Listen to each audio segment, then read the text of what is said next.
টানা ভারী বর্ষণ আর উজান থেকে নেমে আসা পাহাড়ি ঢলে দেশের বিস্তীর্ণ অঞ্চলে আবারও এক ভয়াবহ রূপ ধারণ করেছে বন্যা পরিস্থিতি।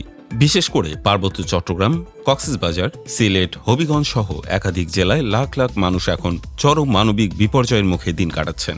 তলিয়ে গেছে হাজারো মানুষের মাথা গোঁজার শেষ আশ্রয়স্থল, ফসলি জমি এবং বেঁচে থাকার অবলম্বন। এই কঠিন দুর্যোগে পানিবন্দী মানুষগুলো এখন আর্তনাদ ও দুর্ভোগ কেবল সাধারণ মানুষকেই নয়, গভীরভাবে ব্যথিত ও মর্মাহত করেছে দেশের সবুজ অঙ্গনের তারকাদেরও। বন্যার্থ মানুষের এই চরম সংকটে সামাজিক যোগাযোগ মাধ্যমে গভীর উদ্বেগ প্রকাশ করার পাশাপাশি সবাইকে দুর্গতদের পাশে দাঁড়ানোর আকুল আহ্বান জানিয়েছেন মেহজাবিন চৌধুরী, ইরফান সাজ্জাদ ও তানজিম সাইয়ারা তটিনীর মতো দেশের শীর্ষস্থানীয় তারকারা।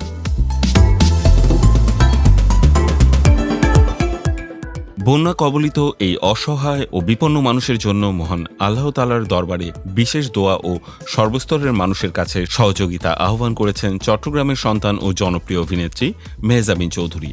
সামাজিক যোগাযোগ মাধ্যমে নিজের ভেরিফাইড পেজে এক গভীর আবেগঘন পোস্টে তিনি লিখেছেন, দেশের বিভিন্ন অঞ্চলে বন্যা ও ভূমিধসে ক্ষতিগ্রস্ত মানুষের জন্য আন্তরিক দোয়া। যারা এই দুর্যোগে তাদের প্রিয়জন, চিরচেনা ঘরবাড়ি কিংবা বেঁচে থাকার একমাত্র জীবিকা হারিয়েছেন, মহান আল্লাহ যেন তাদের এই কঠিন সময়ে ধৈর্য ধারণ করার শক্তি দেন। মেহজাবিন শুধু দোয়ার মধ্যেই সীমাবদ্ধ থাকেননি, তিনি এইসব মানবিক যোদ্ধাদের প্রতিও গভীর শ্রদ্ধা ও কৃতজ্ঞতা জানিয়েছেন, যারা নিজেদের জীবনের ঝুঁকি নিয়ে দুর্গত এলাকায় উদ্ধার ও ত্রাণ কাজে নিরলসভাবে কাজ করে চলেছেন।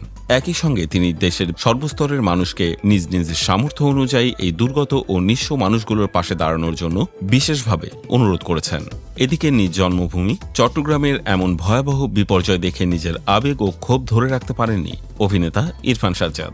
সামাজিক যোগাযোগ মাধ্যমে অত্যন্ত হৃদয় বিদারক ও ক্ষুব্ধ পোস্টে তিনি লিখেছেন, আমার চট্টগ্রাম ভালো নেই।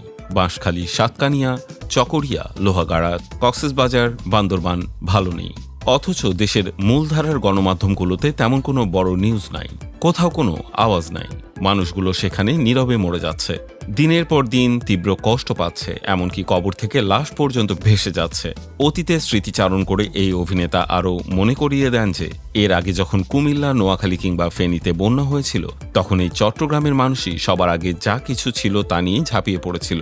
অথচ আজ যখন চট্টগ্রাম ও তার আশপাশের জেলা পানির নিচে তলিয়ে গেল, তখন দেশ জুড়ে তেমন কোনো বড় সারা শব্দ বা আওয়াজ নেই। এই নীরবতায় গভীর দুঃখ প্রকাশ করে তিনি আল্লাহর কাছে রহমত কামনা করেছেন এবং সবাইকে জেগে ওঠার আহ্বান জানিয়েছেন।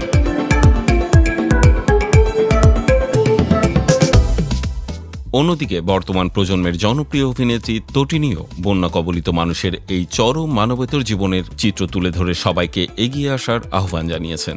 তিনি তার পোস্টে উল্লেখ করেছেন, চট্টগ্রাম, কক্সবাজার, বান্দরবান, সিলেট ও হবিগঞ্জ সহ দেশের একাধিক জেলা এখন সম্পূর্ণ পানির নিচে। হাজার হাজার ঘরবাড়ি তলিয়ে যাওয়ায় বন্যা কবলিত মানুষগুলো এখন খোলা আকাশের নিচে, বাড়ির ছাদে কিংবা বিভিন্ন আশ্রয়স্থলে খাবার ও পানির তীব্র সংকটে মানবেতর জীবন কাটাচ্ছেন।